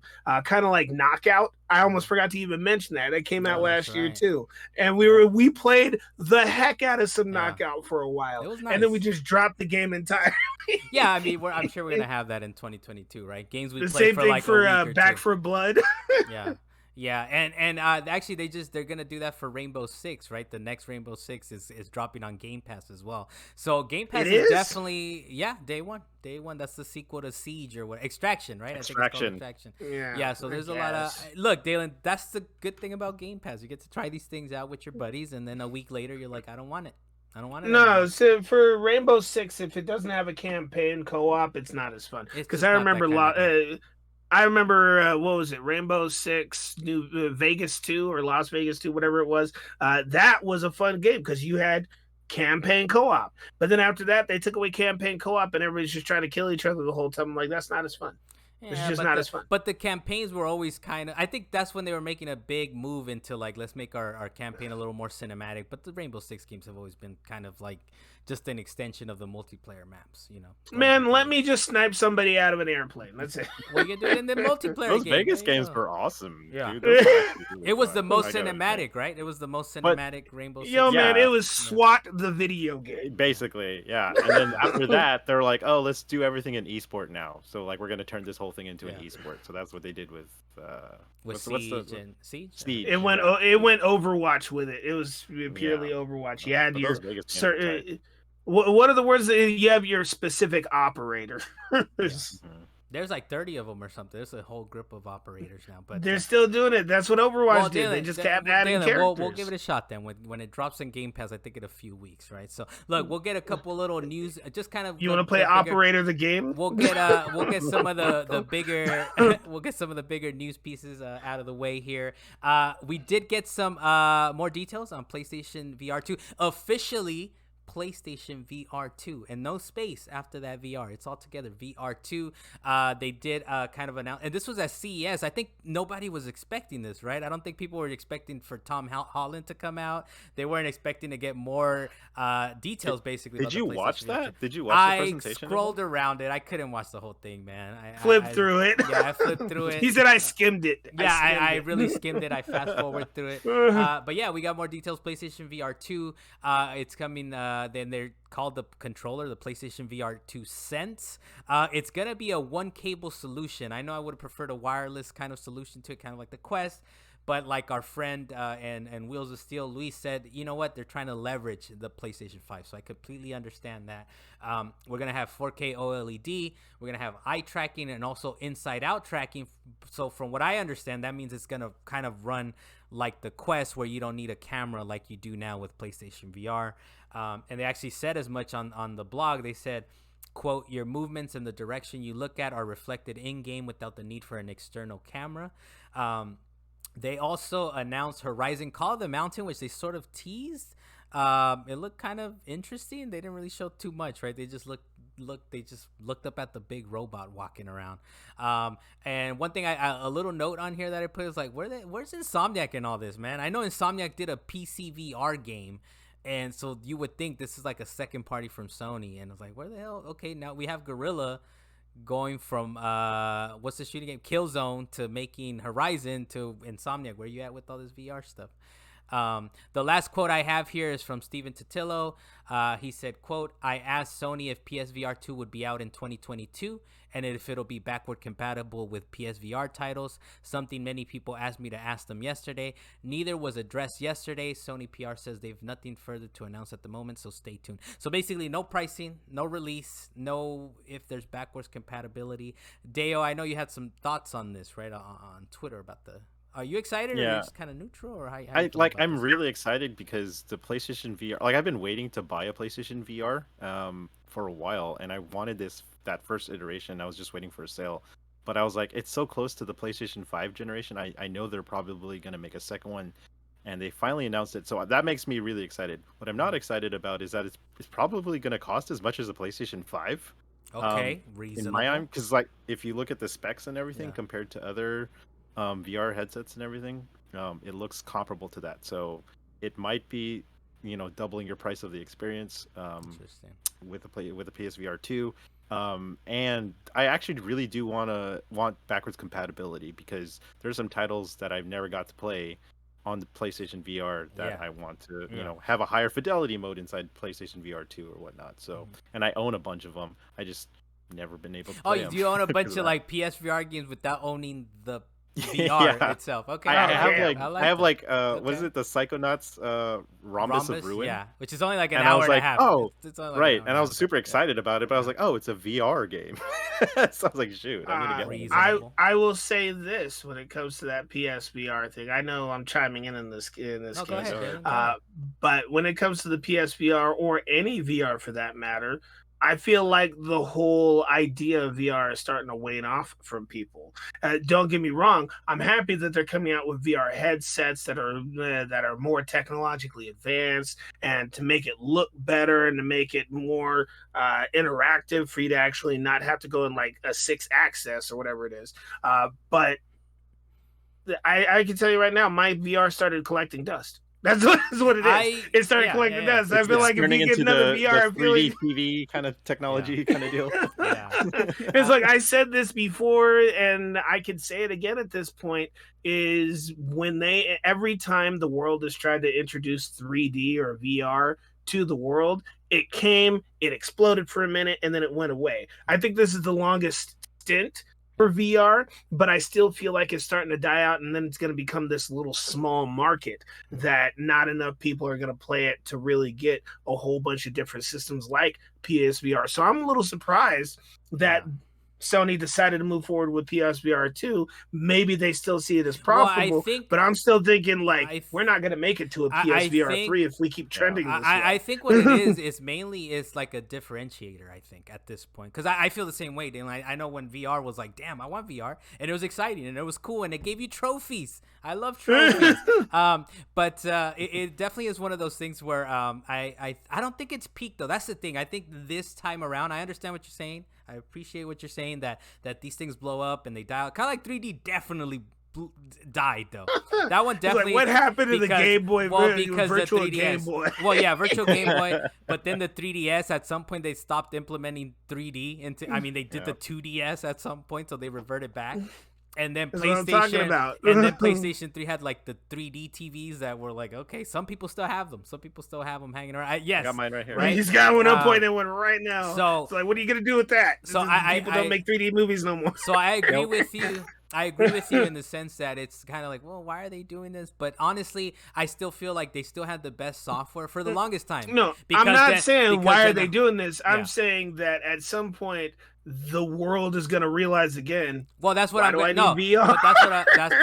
that's what I'm getting to, Dalan, is the fact that this time is a little different because I feel like, not for PlayStation, I still feel like not necessarily a misstep. This is more like this differentiates us from Xbox and Nintendo. The fact that we have VR and they're going to have exclusive content, which I'm sure is going to be pretty nice and good to look at and play. Oh, yeah, we don't have a VR Switch for sure.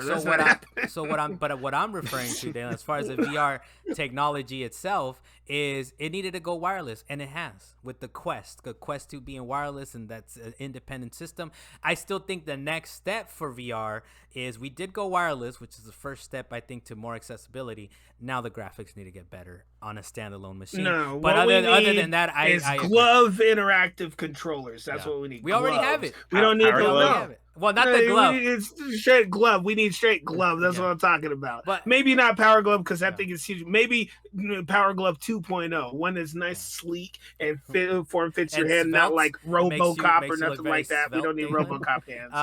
But no, we already have that. It's not the glove, but it's hand tracking. The Quest already does hand tracking. So I'm kind of excited because yeah, but you still have to have the remote. No, you don't. That's what I'm saying. You don't.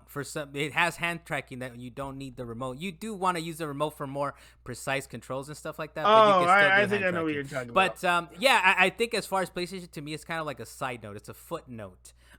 Where I'm a sucker for this. So yes, it's gonna hurt my wallet based on what Deo's saying, which they gotta keep as much it cheap. as a PS5. They gotta keep it cheap, but I doubt it. Right, as far as the specs and all that are concerned.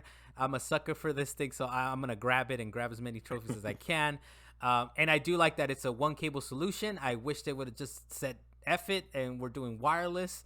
But they gotta leverage the PS5, right? But I see what you're saying, Dylan. I still feel like it's got a way to go as far as VR is concerned. We're wireless. We just gotta go more powerful wireless. Hey man, it's not the actual VR that's the issue. It's the want to play games in VR. Yeah. What games do you really want to play in VR? You got maybe 2 or 3 titles when there's like a whole library of like 50 games, but you only want to play 1 or 2 of those games. Yeah. I love me some Beat Saber. I mean, I enjoyed that that mouse game. I just played it today. I just played it today. Earlier today. So hey, it's still playing. There's that Tale of Despero game that is Moss. They got Moss 1 and Moss 2. I guess you love your robot rescue game. I can't remember what it's called right now. Astrobot? Yeah. Astrobot. Yeah. But outside of that, lethal, super hot VR, and then I'm done. Yeah. I get what you're saying, but I still think Sony had the strongest software for the longest time until Half-Life Alyx came out and all these other games that are just better wirelessly. So I think but there's so very few games I get that I'm not sure I understand that. It. No, I get that, but it's please help me, Dale. Please help me get through this. No, I get it too. I also get it.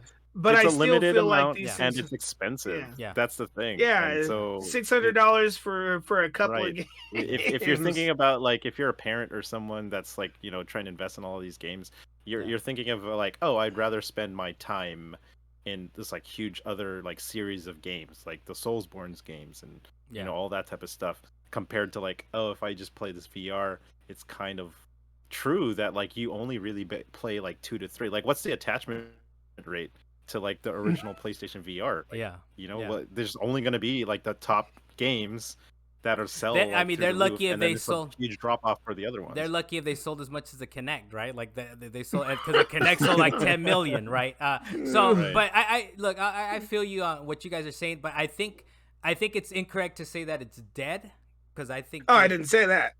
Okay, if you didn't say that, then I agree with that statement. I understand it's limited and it is kind of expensive for a hobby thing where it's 1 or 2 games, but I think it still has a way to go. Whereas like 3D and all these other different technologies are like, we didn't want that. We didn't want that. So I still think we got a ways to go. The whole time you're looking at this thing, you're like, this system has so much potential, but you don't have anything to give it that potential to say, all right, we're going to bring all these players to come and do this the whole time. So and I do agree that it's a little odd of a step for Sony to. So I agree with you in saying, I was like, why is Sony doing it again? Because you would have think they would have stepped away from it, but the only thing I can say is they eventually they see what Facebook is doing with the Quest or Meta, whatever they're called now, and I think Sony was like, we want to be there if it does happen, if it does take off, and we're here with our own technology. So I feel like they started this whole trend in their system because they've implemented most of their VR games into their library, and they're really promoting them. So they're like, all right, we've jumped into the fire. We're just gonna have to burn. Let's go ahead and bring the PSVR2 into the mix. So we're gonna have to do it. But what I'm saying is they see some viability in some way or fashion, because the Vita, they let that thing die, and they're like, we're not going back to portables. Right. So I think could you imagine if they have like, remember like PlayStation Home? For the PlayStation 3, like imagine if you have that, but like in a VR environment. I think that would do very well if they resurrect that project. That's what I'm saying. That's what I'm saying. It's weird that they're making the sequel to PSVR in a way, and it seems like an odd step, but they must see some viability. They must see some. Before we go in circles, Dalan, that's kind of. No, I was like, you got me thinking. Hey, you remember the PS Go? Oh damn. PSP Go. Apparently that was kind of nice. People really like that, dude. People really like that. Apparently. The PSP All right, Go. Moving on. Deo, if you have one last thing, and then we'll move on to the next story. No, or you good? Okay. I'm excited for PSVR, but you'll grab it though this time. If it has backwards compatibility. Depends on the price. Depends on the price and backwards compatibility. If they have, those at the right spot, then yeah, I'm definitely considering it. Dude, I don't know how I would feel being in your situation where like you have this library of PSVR games and they're just sitting there. I don't know if I would buy I don't know. I think I would buy a VR. I had this stupid thing because I'm like a big retro collector, because I have the entire Wii U collection, North America Wii U collection. Which is not that big of a collection, let's be honest. Which isn't that big. Yeah. No, it's not that big at all. And then so I was looking at other collections that are completely doable. And the PlayStation VR collection isn't that, like the physical collection isn't that big in North America. So I was like, I could probably do it. And I got probably 35 to 40% of the way there. It's just like, I'm like, You've I never don't know. I played don't them. even have the. And so, Can't play them. and some of, to be honest, some of these games, They're just gonna sit in their wrappers. and some of Yeah. these, like I said, since Quest has gotten so good, and since the Oculus and all this stuff has gotten so good, they're like the inferior version of those versions too, man. It's kind of like, I think I played the Walking Dead Saints and Sinners or something like that, and I was like, I played on PSVR. I was like, these graphics are so terrible. I'm hooked to like 50 wires to the PlayStation to even play it. It's not a great experience, dude. As much as I'm like, I love trophies, but it's like, this is not great. Well, wish you luck. Hey, if it's backwards compatible, then that's an easy sell, right? That's the one you would get. We'll move on to this next thing. So Ghost of Tsushima has sold more than 8 million copies. And this was kind of interesting because the Days Gone director, Jeff Ross, he actually came out on Twitter and said, quote, "At the time I left Sony, Days Gone had been out for a year and a half and a month and sold over 8 million copies. It's since gone on to sell more and then 1 million plus on Steam. Local studio management always made us feel like it was a big disappointment." If you know, I have heard of Jeff Ross was kind of, I don't know if in the news, but he did some interviews with David Jaffe of God of War fame, and with Colin Moriarty. Actually had him on his show last year in 2021. And I kind of forget why he left. I think he just wasn't that comfortable being at Ben's studio anymore, or you know, he just wanted to leave, or something happened behind the scenes, right, where he left or was dismissed, whatever you want to call it. But he did go on David Jaffe's show in April, and he talked about that he actually had a pitch for a sequel to Days Gone. So it is kind of interesting because Ghost of Tsushima is treated as like some kind of revelation, right? Like they're making a movie. They even just talked about it at CES where they did PSVR2. So for whatever reason, Ghost of Tsushima and like Sony are like, we love you, Sucker Punch. Please continue to make more of this. Yet Days Gone, they kind of brushed it under the rug, right? And was like, whatever. And I even thought, oh, that game must have not sold well, but it sold just as well as Ghost of Tsushima. So it's a little weird. Dale, we'll start off with you, man. What are your thoughts on either how much Ghost has sold or what Jeff Ross has to say about this, or you know what are your thoughts? I'm really happy that Days Gone sold as much as it did because it's a very good game. I just think that it was suffering from a lot of like zombie fatigue when it released at the time. And to be honest, it didn't look great. It didn't look super revolutionary that you on like a AAA PlayStation title you would expect.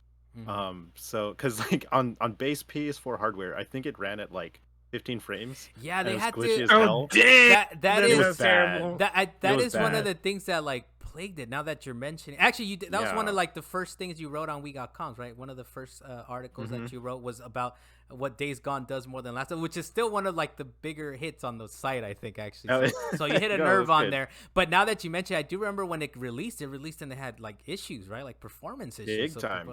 Big tech issues. Like I finally finished it on PlayStation 5 this past year in 2021, and it irons out a lot of that, and it runs at a consistent 30 frames per second, but it still kind of hitches. It's still 30 frames though, right? It's still rough. Yeah. It's still 30 frames. Yeah. And so at least it's playable at that point. Yeah. And so gameplay wise, the game is really good. It's just like it doesn't hit like the same deep narrative notes that like Horizon does, or you know, Ghost of Tsushima I guess does. And I can see why a lot of people like Ghost of Tsushima because it's aesthetically good looking. Like you know, you could post screenshots of that everywhere and everyone would recognize it wherever it's at. So like you'd be like, oh, that's a Ghost of Tsushima game, and you know it looks pretty no matter what you do, kind of like Forza Horizon 5 does. Is Days Gone the one with the guy on the motorcycle? Yeah. The zombie. Where let's not let the zombies hear us, but yet we're driving loud ass motorcycles all over the world, and they're not gonna hear us that way. Yeah. And it's open world and everything. So, and I feel like, what is it? Jeff Ross, is that his name? Yeah, Jeff Ross. Yes. Yeah, I mean, I feel like he's vindicated, saying a lot of that for the how do you say it? He's vindicated for the sales side of it.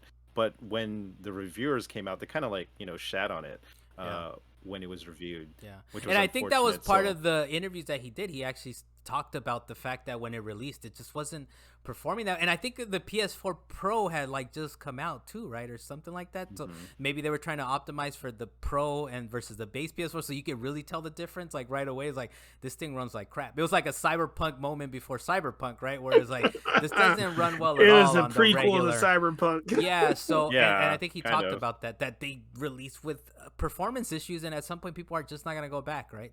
They're just not gonna. But I think part of it. Cat is confusing. I'm sorry. But I think. I know. Sorry. So I think part of it was. I just think Sony was like, you know what, we'll release this game, but there's internal, because I think he even left the studio before it even released, like months before it released. So I think Sony was like, whatever, this is just a headache, let's get it out there, try to make some money back. And Ghost of Tsushima, they were like, no, we see a future to this. But I can understand him going around like, you know what, F Sony. You know, we sold just as well, and yet they're parading Ghost of Tsushima around like it's some great thing, you know. Well, that's why which it is with like Dave Jaffe, right? Because David Jaffe kind of felt jilted a little bit too when he left the first God of War, and started making his own stuff, because he knew that the direction that Sony might have gone with his feature like ideas, they probably wouldn't have supported it as much. Yeah. So he kind of talks trash. Yeah, and he does talk about you do gotta take that kind of with a grain of salt, right? So I hope that gives a little bit of background as far as Jeff Ross too, right? That either he was ousted or he himself quit or whatever. There was some disagreements, right? That they just kind of parted ways. So it's a little smoky. I do like it when it gets a little smoky on Twitter, but just let's give it some context, right? That it's not this guy just like, I still work at Sony. Why can't we make a sequel, right? It's more like, hey, man, we understand, but Sony, they got a new golden child over here. I'm sorry. Dalan, your thoughts on this kerfuffle before we move on?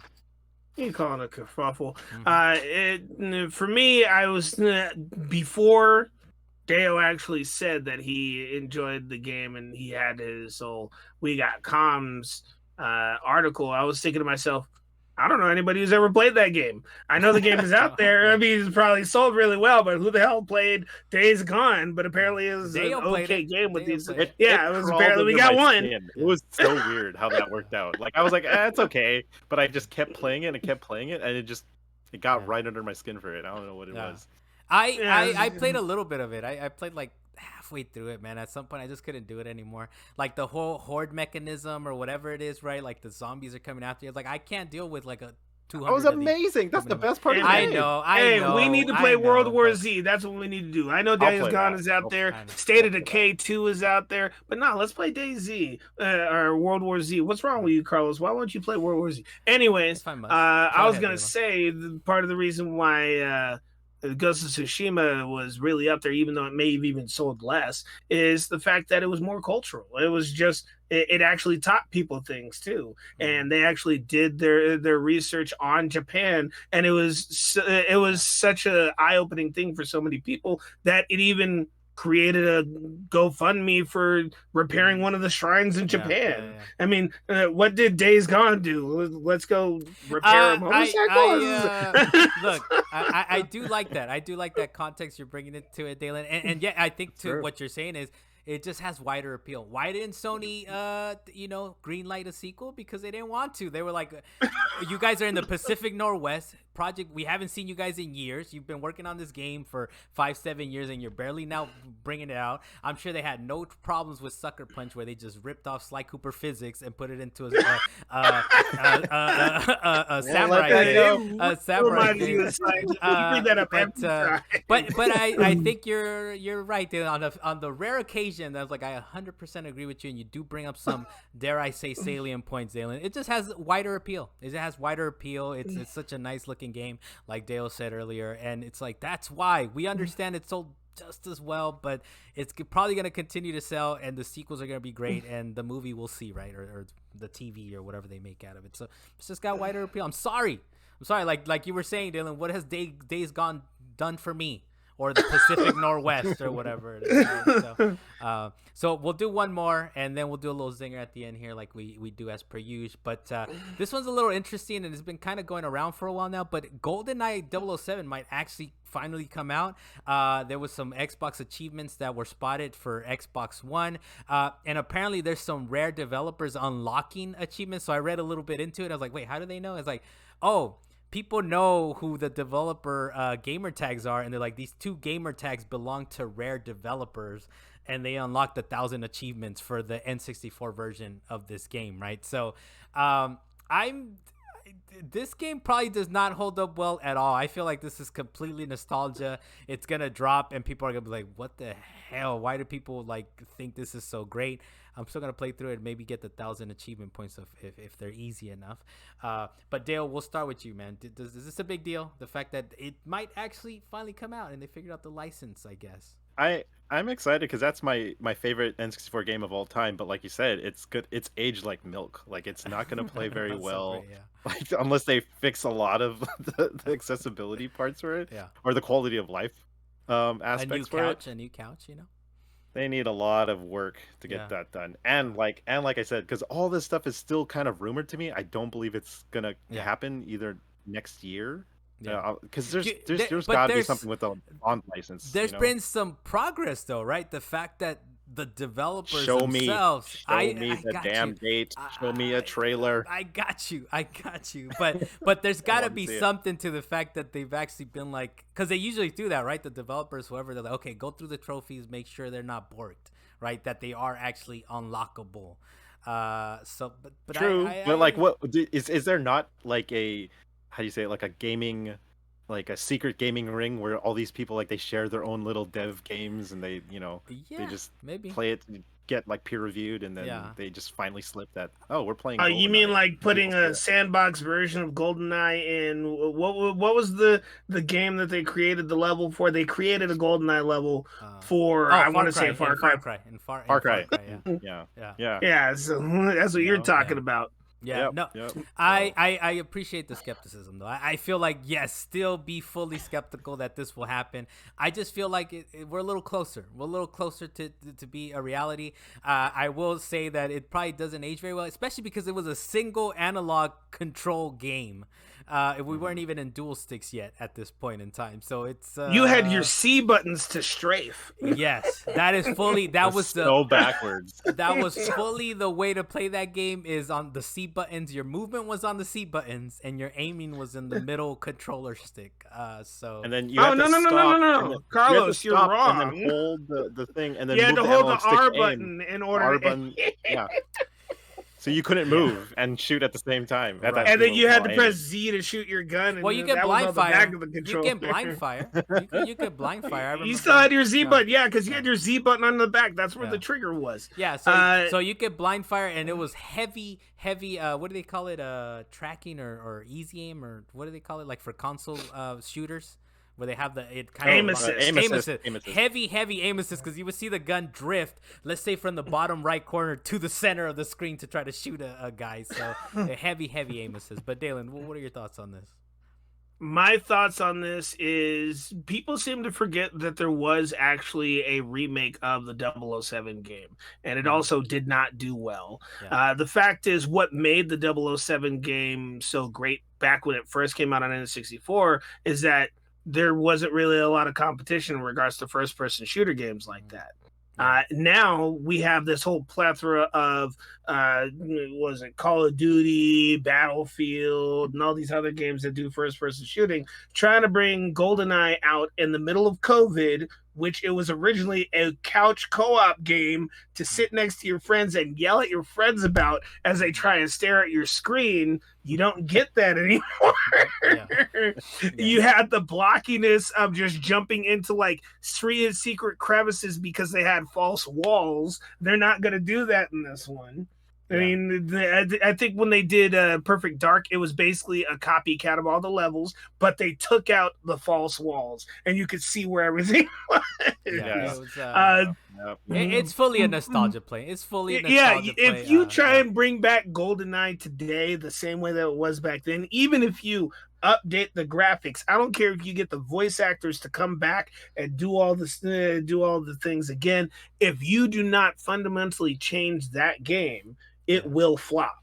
which they try to do, right? And that was like, you're referring to like the 2010 version of it, and even then it was just not that great, right? It's not the same unless you could get people on the same couch looking at 4 screens trying to kill each other using a button to move around the corner really fast with Odd Job and his short ass throwing his hat. You're not gonna have the same feeling. You got the slaps. You got playing paintball mode, DK big head mode. It was awesome back then, but you cannot do the same and that's why context is so important, right? We're talking like 97. This is before Half-Life.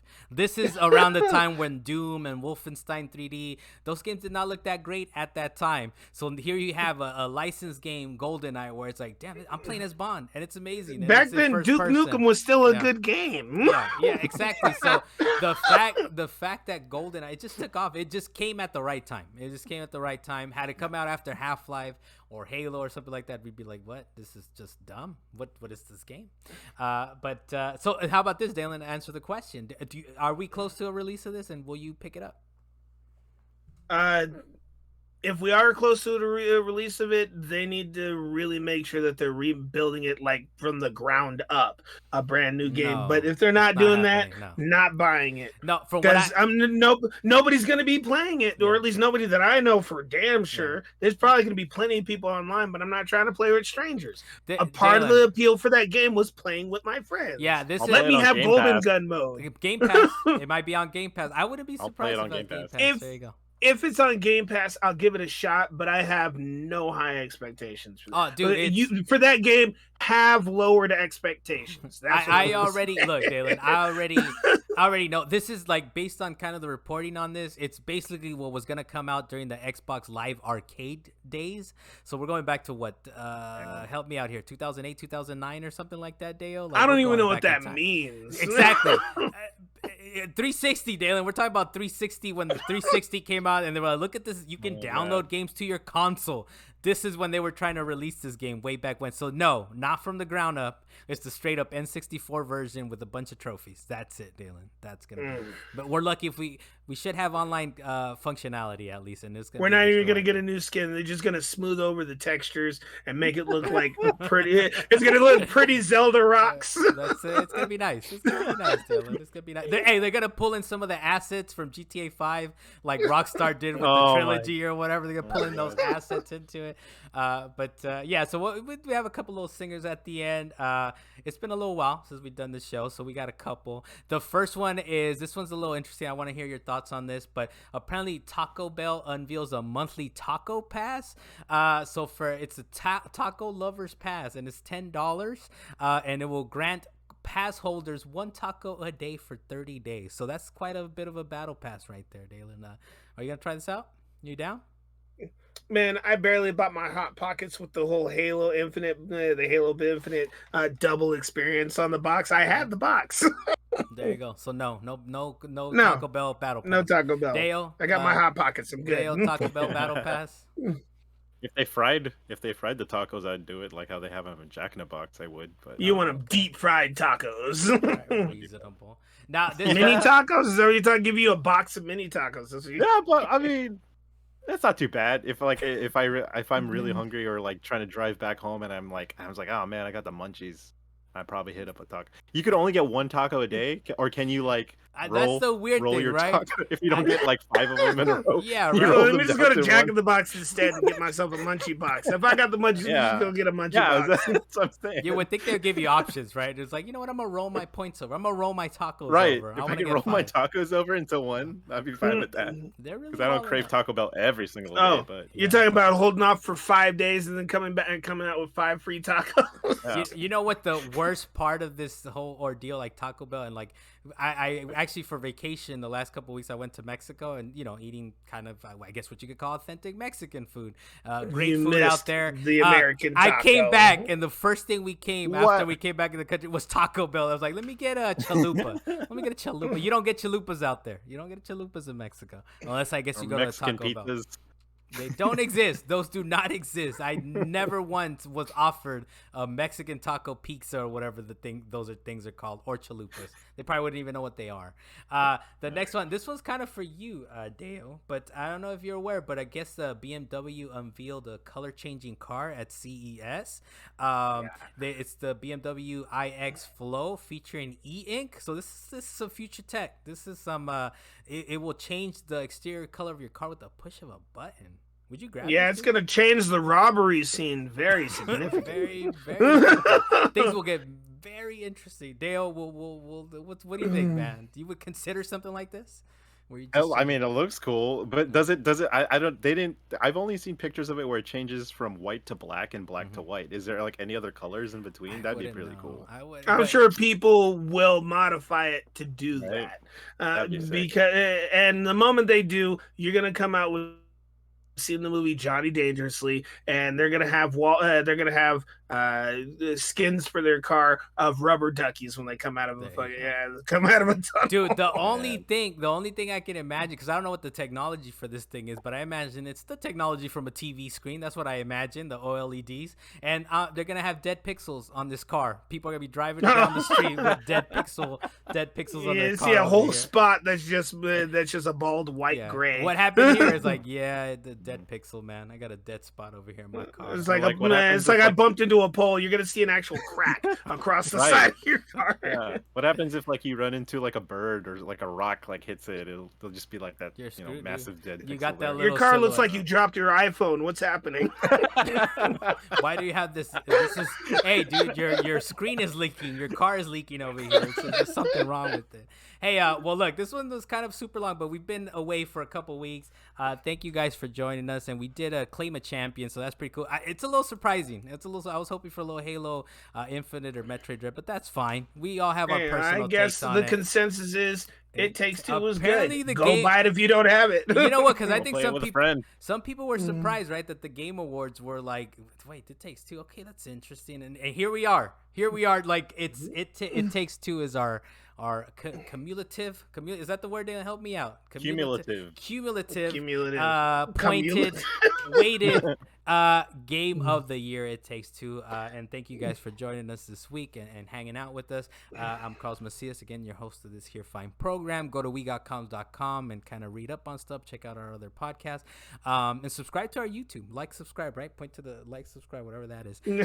Subscribe, click. Dalan, as per usual, thank you for joining us, sir. 95% of the time. You got a nice hit rate going, showing up for the show. So thank you. I'm confidently incorrect every time we talk. It's fine. You had one or two salient points today.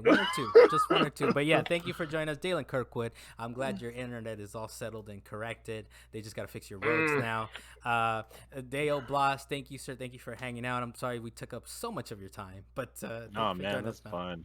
You seem like you had fun though, so I'm glad that you're with us, man. All right, Dale. It's a good start to the year. And I think, Dale, I don't mean to put you on the spot, but you're going to an anime thing, expo this weekend. Yeah, I'm excited. Sacramento. Sac anime, man. Do you take pictures? I feel like We Got Com should see kind of a little photo. I'll try. Okay, no, it's gonna be pressure. quick. Okay, it's gonna be. Oh, are you going dressed as a Final Fantasy character? That's all you need to do. Just go dressed. I'm gonna be like this the whole time. Like this the whole time. Can you sign this, please? Get some freebies. I'm sure he's going as Shang-Chi. Don't worry. Hey, Dale, I'm sure the audience would love it if took a couple pictures and published them and give some. If I get good ones, if you get a chance, do it. No pressure.